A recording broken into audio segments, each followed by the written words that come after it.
The flow has dropped down to under 4,000 feet per second.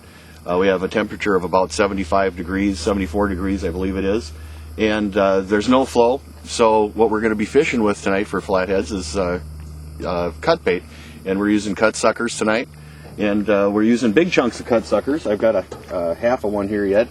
The other half is on the end of one of these rods here, and we'll be showing the rigging in just a few moments. And hopefully they're going to bite just like, at least they have so far. They've been biting just like a channel cat. A few bumps on the rod tip, and then it just starts bending over, and then the clicker might take off like the wind is kind of pushing the boat off to the side. Not a very fast run at all. It's the end of August, early September, and a lot of those small young of the year fish are being chased to the surface. And as we look around here, we see a lot of tails, a lot of fish flipping around. So the environment is really charged with food right now. You know, time will tell. It won't be too long now. Once that sun gets down over the horizon, we should start seeing some action on these rods.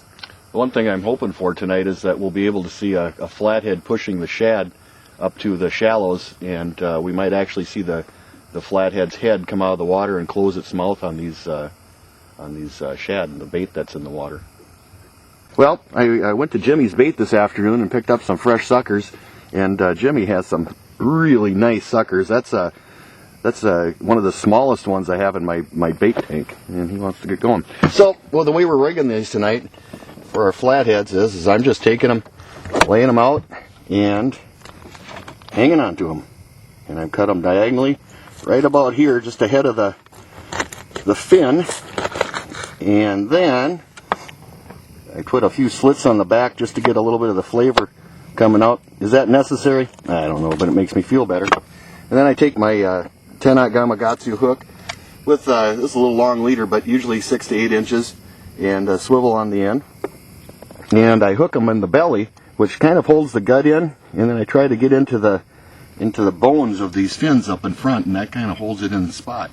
And then we'll cast it out using a 4-ounce snow roll sinker, and that's going to hold it on the bottom, and they're going to pick it up. And the idea is that when a flathead picks this up, I'm going to set the hook, and that hook is going to rip out of the sucker and into the flathead's mouth. That's the whole idea of using that 10-aught hook, is being able to get a good grip on the bait, but yet yanking on it and having it pop out and catch the flathead. The one other thing that I do with the at least with the heads, is I like to step on them or crush them with my hand, and to break up the head a little bit, and that gets a little more flavor out there. Okay, what we're really concentrating on tonight is an area, a cut just off of the river. As you can see over my shoulder, there's the main channel. These little areas right here, the cut that comes in, is basically a spot where current changes direction, and we're kind of camping right on top of it. The current is coming by our area here, going back into some of the backwaters. And what that does is it diverts the flow, and it also creates an area where small fish can congregate. Typically, we're in an area where there's a little bit of current anyway. As Brian mentioned, we're down to like 3,500 CFS right now, which is really low for this time of year, for any time of year. So there's not a whole lot of current, but what current is available is found right in this area. It tends to concentrate the bait fish here, which in turn will concentrate the predators, the big flatheads, the big channel cats. So what we're really doing is we're concentrating on high feed areas, and hopefully we'll get lucky and tangle with some big brutes tonight. Well, we've got roughly about 40 minutes to chit-chat, because when that moon right there, right now it's heading down towards the trees. When it gets right past the treetops so that we can't see the moon anymore, these rods are going to take off. We're going to hold you to that. I'm counting on it. Loser eats cut bait. All right, what we want to do is keep the bait fresh, so I've just pulled in the rod and going to rebait it, and with the bottom section I leave it whole, and just hook it through the inside and drop it on the floor. Try to get around the bones in these fins right here, and that gives us a little support so that it hangs onto the hook a little better. And poke her through, make sure there's no scales on the tip of the hook point, and we'll get her back out there. How long are you giving them to run, Brian? Anytime you're ready, the way it sounded. Fish on. Okay, there's some wood over there. Yeah, I know. I'm trying to keep him up. Drag too loose. There he's on.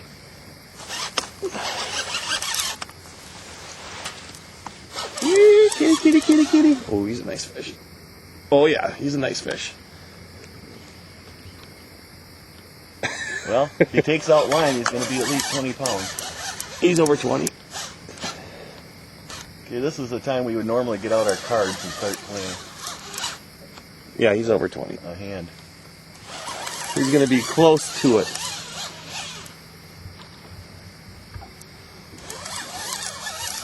And that was on the cut sucker, if I'm not mistaken. Well, how does that rod feel? That's Bob Moore's boss. It's all right. It's got backbone in the right. Oof, there's some head shaking going on there.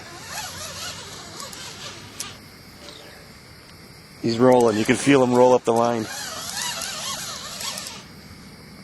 I think when these fish realize that they're hooked, that's the first thing that they start to do is they turn sideways and they just roll.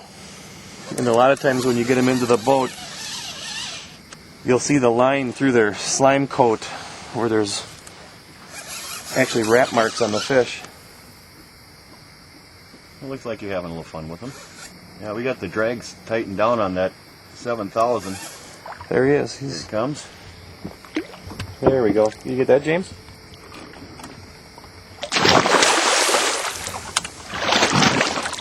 Okay, Chris, you're going to have to move a little forward here. Okay.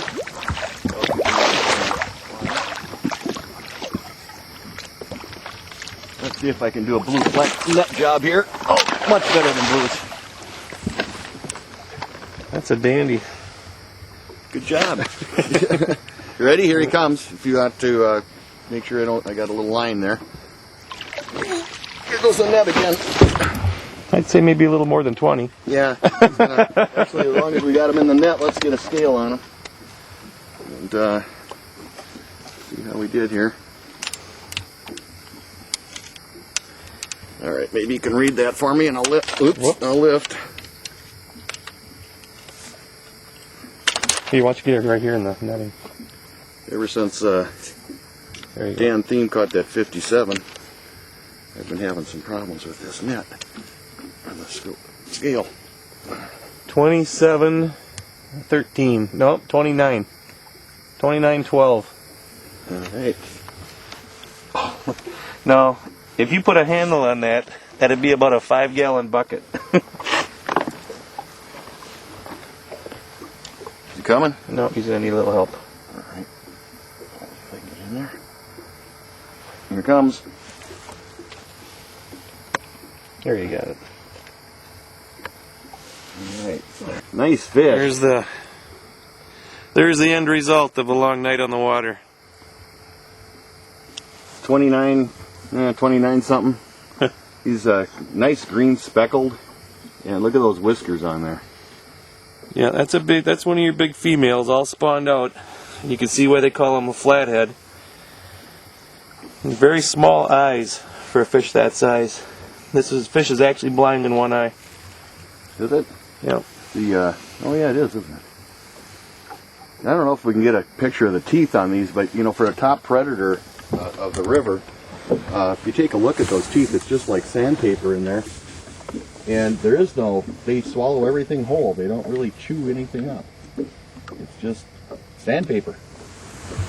That's one thing nice about these fish is that you can hold on to them in the water and give them a little resuscitation, and then off they go, just like that. Beautiful fish.